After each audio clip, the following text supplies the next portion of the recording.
All right, Trevor, excited to have you on. I start with the same boring question, but it usually creates a fantastic story.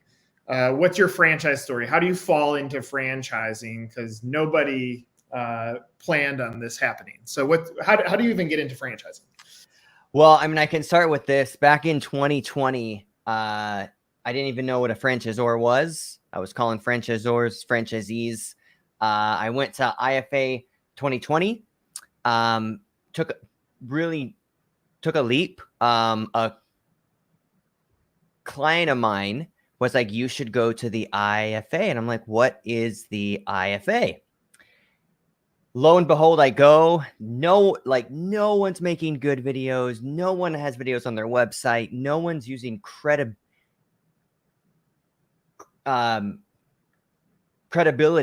of their franchisees on video to help them sell their franchise. And so I fell into it there. I'm very happy to say that IFA 2020, we landed Neighborly and Fast Signs, and we have not looked back since. Awesome. So, yeah. As you've gotten involved in this, I mean, take those early stages. You're probably faking it till you make it. Even to get Neighborly and Fast Signs out of there, they're like, okay, how do you stand out? You're like, we're going to tell your franchisee stories. As life has gone on, and you're hearing these stories of franchise owners, which I agree with you. I think that's the strongest asset that a franchisor has. It's not the money that you can make out of it. It's like, here are people that have done this and say yes when you ask them, would you do this again? What has surprised you most about franchising, that as you've educated yourself in this, that you're like, I didn't understand that going in? Yeah, I really didn't understand how franchising is really just follow this book, follow what we've done, and you will win also and make a better life for your family, your kids. And it's been really awesome. One day I will be a franchisee of some system. I don't know which one yet. But we really got into this space because franchisors are kind of asleep at the wheel. They're not thinking about the content that they need to attract the right people to get into the franchise system. And hence why we are here now. What stresses you out? What disappoints you in today's world? Is that not enough franchisors are figuring that out, or is there something deeper within franchising? I think it's kind of like when I was in the insurance space for a little bit. Everyone is about 10 years behind on what they should be doing. And it takes an outsider to come in and be, wait, why aren't you guys doing this? Why aren't you creating videos of current happy franchisees? Like it sounds so simple. And I found out, Nick, that the reason was they just don't know how to do it nationally. So they end up only filming at the office, and we go round and round and round and round. The same videos are being done. Yeah, I agree on that. I think storytelling and franchising is backwards. I don't think, whether it's an IFA or it's someone else, I don't think we've educated the public well on what franchising is as well, which is also where, when you get franchise buyers that go through a broker network, as fundamental as it is for franchising, you're talking about a buyer that said, no, I'm not going to talk directly to the brand. I'm going to talk with someone who doesn't live this brand. I'm going to trust that they're going to guide me to the right brand. And then when they're like, this is the brand you should buy, and they say, I'm going to do this for free, they're really not doing it for free. They're going to get a commission. Like, that complexity means we haven't educated buyers and we haven't educated the public on what franchising is. And if I zoom out of what you're doing, yes, it's helping the franchisor tell their stories, but the zoom out, you're actually helping educate the world of what franchising is when your storytelling goes effective. And I think that's a very important part of this puzzle, is the more that we're able to educate how you can be entrepreneurial. You're not an entrepreneur in the traditional sense. That's set up for the franchisor. because you're there to follow a system. Mm-hmm. But I think that's a value that you're doing, that if you were to zoom out, the collective of all your storytelling is equaling that. Yeah, and we just did that. I mean, it's so funny that what is franchising, right? It's so simple, yet also what I see Zor's doing is they're going right to the bottom of the funnel videos. Well, hold on, let's zoom out. And sometimes you got to explain to people, what is franchising? Do I have to know marketing? Do I have to go on the roof if I'm going to buy a roofing business? Right? Like, I don't know how to hire people. People don't know that if you zoom out, Nick, kind of like what you mentioned, that system's done for you. Yet no one's creating the content to tell that story and attract those people at the top of the funnel to bring them down to the bottom into a sale. Right. Where does the future of your business go?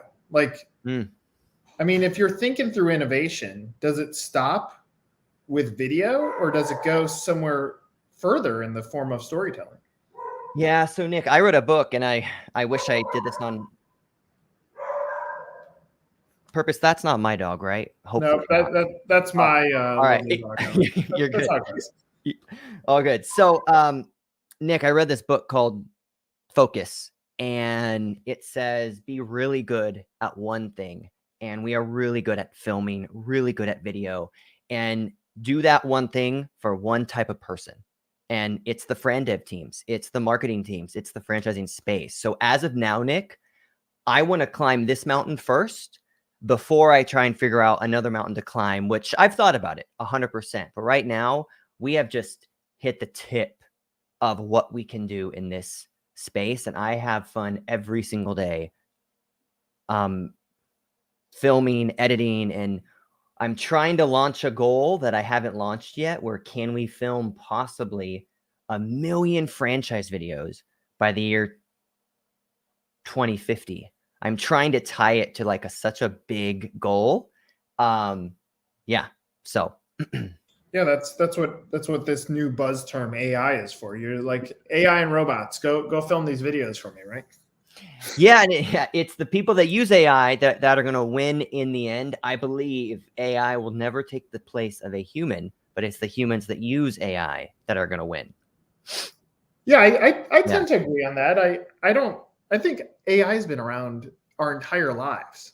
It's the buzz term now because it's similar to what you said with franchising. If franchising is 10 years behind on everything, us as humans seem to be like, ooh, AI is here. But that's ultimately what the computers were. When computers and the internet were first created, it was artificial intelligence for the military. Like it's always been around. But I mean, I've said this too. I think storytelling cannot be done by AI. Like ultimately, to be able to have a conversation, even with the fake things that exist from a conversational standpoint, authentic still wins the day. And I believe that AI will be a tool that humans continue to use to make their lives easier. But storytelling has to happen in a face-to-face setting. It just won't stick as much if it doesn't happen this way. Yeah, and Nick, that's the thing that I think what the franchise space gets kind of stuck on is, how do we film those authentic moments?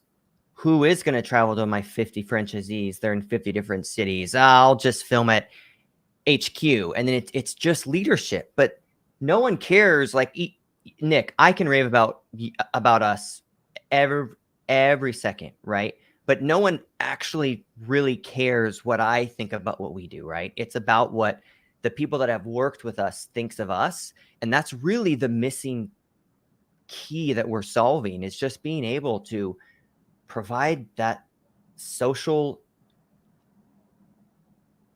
proof that this franchise can actually do what they say. Yeah. So you ever thought about franchising your business?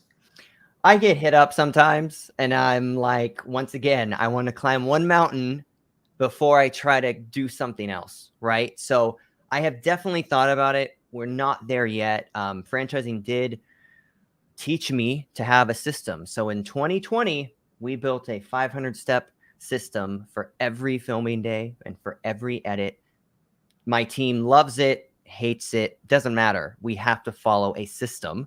And that's what franchising taught me is anybody can film, right? There's 37,000 people that film, right? But who can create a set of videos nationally, get them done in 10 days, film anywhere, and follow a system so what they paid for is what they get at the very end. So the only reason I bring it up, if you end up creating a vision of 1 million franchise stories told by X year, the reality is you have a lot of independent filmmakers out there who what they have is they have the creative side, they don't have the process side. And as you continue to develop the process, the reality is you're also setting a framework for how someone could build up that content that, it could be a viable solution at some point. yeah, no, I'm making a note. I should give that more thought. Yeah. Or the licensing model, or the even probably what you can do from a contractor standpoint. It's like how do you give them the resources? Like the best tool that exists for filmmaking as it relates to something that's parallel to you would be an Upwork that gives you a payment structure and an introduction structure. That's what it gives you, in a process for how do you do a project and push close. Like that's what it's done. But the amount of human beings that jumped on that said, I can't even do that much as an independent, shows you that the demand would probably be there for the category of human being. They don't know the business side, and that, maybe there's a parallel there. Yeah, no, and it's kind of two things. I mean, I was a freelancer back in my day, right? And you're never going to turn down something new, no matter if you're backed up on videos, right? So what we found out whenever we talk to people is, I hired this local guy, but he's taken 6 months to make a video. It's like, yeah, he's getting other gigs that haven't paid him yet, right? So it's very interesting. It's the system and it's the franchising knowledge that people are investing in when they go with us, and it's such an important piece to going with a vendor that knows what the heck a franchisor is versus a franchisee versus a franchise broker, all that. What's your dream for the business over the next, say, 12 months? So first off, I love that we're live because I cannot actually ask you to pause this. So you're asking me good things here. So my goal, honestly, is to double in size, double our team, and double our video output. So last year we filmed about 500 videos, and these aren't TikTok videos. These aren't little 15-second. These are marketing videos from start to end that are there to nurture someone and bring them down the funnel. So, and really, Nick, the goal is to keep loving what I do and really have the team love what they do. Because if someone doesn't love what they do, I want them to find what they want to do. Right. So, yeah, you kind of put me on the spot there, but I appreciate that.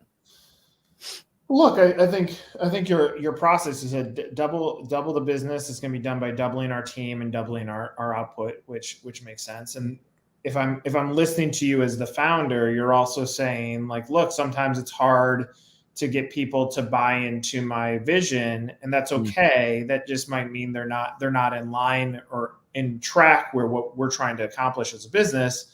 Which also, if I'm trying to figure out what is the why now for you, that's also a protection back to your clients, because you're saying we're trying to put people in place that are aligned with what my passions are, which is telling tremendous stories of humans. And so I think that's a responsible statement. Yeah, and it's just like one of my favorite things is leadership. We just had a book club last week where we started it, where I want the entire team to learn about leadership. If they're not a leader yet, they will be at some point. And, just I've learned to accept that no one will be as obsessed with FranchiseFilming as I am. No one will ever work as long as I do. Unless I give them 50-50 stake, I can't expect them to work the same rate. And I've learned the hard way many times with that. And it's like that metaphor of school bus, right? They might be on the wrong seat on the bus, or that they might just have to get off, right? And I've had some really tough convos realizing, hey, as much as I like you, I don't think you're doing what you love anymore. And it's kind of affecting us. It's affecting quality. I think it's time you get off the bus, right? And one of the things I love to do, Nick, is to move people up, right? Someone on my team was an editor back in 2018. Now he runs the whole post team. He's the leader of the entire team. So my favorite thing is to move them up too. Yeah. I think that's a great approach. Look, I think every founder goes through the mental challenge of trying to put themselves back into the shoes of those that are on their team. I mean, I'll give you a really good example. I once talked with a CEO who, frankly, was not an easy CEO. He was not. I would say he would not pass the beer test. Oh, but yeah. if I look between there, it was a fascinating conversation. He goes, your team is not delighting me. I said, okay, tell me why. He goes, they just don't bring the strategy that I expect. And I said, okay. And whose strategy do you expect? He goes, I want yours. I said, sure, but I'm a CEO. I go, do you pay for a CEO strategist on your calls? Well, no. I said, so you're trying to hold someone to the same level as you that has I said, you're 60. They are in their 30s. Give them 30 years to get up to your experience and then have that conversation. Now he won't be alive, but the point is, like, I think it's sometimes tough because founders are super passionate. You're clearly passionate. You've been passionate since you launched this thing in 2020, and you're on this mission, this roller coaster in business. And sometimes, the seat that they're on will not be at the level of yours. But if you use the analogy of a roller coaster and you're in the front of it, eventually they're going to come over the same bumps and the same highs as you did. It just might be at a different pace, you know? I've never heard that metaphor of I'm going to log that away. I've never heard that. Yeah. If I say, what's your why you, why now? And I like that it's such a simple message to a prospective franchisor or industry business that's watching this, has made it through this far. What is your why you, why now? That's a good one. And this is in relation to if someone was to choose us as their vendor, right? That's right. Yeah. Man, why us? If someone's looking to finally create those videos, finally engage people, inspire people, it's time to go with us. And why now? Because you're already 10 years behind anyway, right? 90% of the franchise websites I go to don't have franchise testimonials. So why us? Why now? We have a system that someone can literally say, film these 50 videos in 50 states by next month, and we'd be able to do all that. And they'd be the most inspiring, real pieces of content that they have ever seen that are going to engage people to buy into their franchise system. I love that. The obstacle that you run into, I would imagine, is cost. But here's my biggest issue with franchising. We often look at franchise fee as the return on investment, when the reality is it's the deal value. Mm-hmm. And so a deal value, a franchisor makes money off royalty. And if we just even put to the side that at some point they're going to exit that business, and that multiple 7x, that royalty might also exist, but we could put that to the side. That if you're able to help influence just one buyer into their business, of someone that's sitting on the sidelines, that feels uncomfortable, that's having the knee-jerk reaction every time they walk up to that form and say, maybe I fill it out, that if you can give them that tool, you pay for itself multiple times over. Is that the one obstacle that you hit, is that they don't understand the value of this, and that sometimes engineering the value to the return is tough for them to see? Yeah, because they tie it back to the franchise fee, but they don't think about the royalty. If they're with this franchise for 20 years and they sell it, or the royalty fee, the biggest obstacle, Nick, I find is, well, I can do it. It's like, okay, well then why haven't you? Right? Like, let's go share a beer and let's talk about, if you can do this, awesome. Show me and I will never call you again. But the thing is, they don't. And even if they have an internal film team, which is usually one guy that's overworked and overwhelmed, I get it, right? They will never be able to make the quality of what an outside vendor can do, because that's our focus, right? So, I mean, to kind of sum up all this, the biggest thing I face is, well, we can do it. Our marketing girl has a GoPro. And I sometimes get stuck on that. That's really the biggest obstacle that we face. And people don't think about what their time is worth. Like, I just got off a call with a CMO. She is making and filming these edits. And I'm like, how much is your time worth? Like, what is taking away? The minute I stopped filming and editing every video, our business doubled. The minute I stepped back again, it doubled again. They're not thinking like that. And I try to be as honest as I can on these calls, and some will, some won't. What's that saying in sales? Some will, some won't. Who cares? Is that the saying? I'm not sure if you've ever heard of that, but yeah. Yeah, I think, and if I'm evaluating, if I'm advising you from the outside, Please. I think part of the challenge that you're going to run into in franchising, yes, it's part how do we sell another franchise, but it's also part how do I keep my job. Even though I think you're right, I think you influence the funnel tremendously. Above that, what you do is you extract the emotion from an emotionless sell. Mm-hmm. And that's the process of what you're doing. And so when someone in FranDev or a CMO is trying to cost engineer this thing, they're looking at the wrong thing. But part of that is in the positioning of your storytelling. Like if I were you, if I bought your company now and redid your website, I'll show you the area that I stop at. Tell me. That's it. Hear their stories. That's what you're selling. That should be at the top there. That's all you're doing is you're giving a voice to the brand that hasn't had a voice, because their FranDev websites don't have a voice. It usually has a term that says buy my franchise. That's not a voice. Or buy my white paper or whatever it is. And it's like, what? Like, someone just told me I'm going to spend money on leads. It's like, cool. What's going to attract those leads? Just going to get leads. It's like, so one of my favorite things is for people to realize once they actually work with us and see the content, how easy we make it and how awesome these videos are. They're just bought in. So we just re-upped someone that's been with us 3 years. I'm really, really humbled to be in this space. I've met some really awesome friends from this space also. So, sure.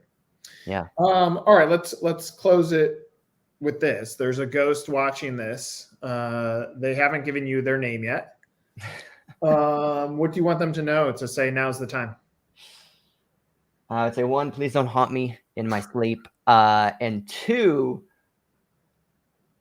I would, God, no, man, I love this. 2, it's time to realize your way of selling a franchise isn't working anymore. It worked in 2010. Absolutely. Now it doesn't work. You need video content. You need testimonials to push someone down the funnel, or else they're just not going to sign up. Why do you deserve someone's email and cell phone number? What did you do to earn that? And it's because they watched a set of videos that inspired them, where they could paint a picture that's, wow, that could be me.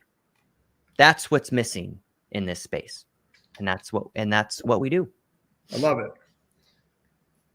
You need 37,000 videos made per year to get 1 million made by 2050. So now we got to figure out how we get you 37,000. That's the number. That's achievable. Hey, that's the goal. If my team is watching, we will talk later on how we're going to do that. So, tattooed 37,000, everybody's arm. That's 37,000 is easy. And if you were to divide, keep doing math, you divide that by 12, you only got to do 3,000 videos a month. That's it. And it's I love you should I may need you on the call with my team when we try and launch this. So yeah. I love it.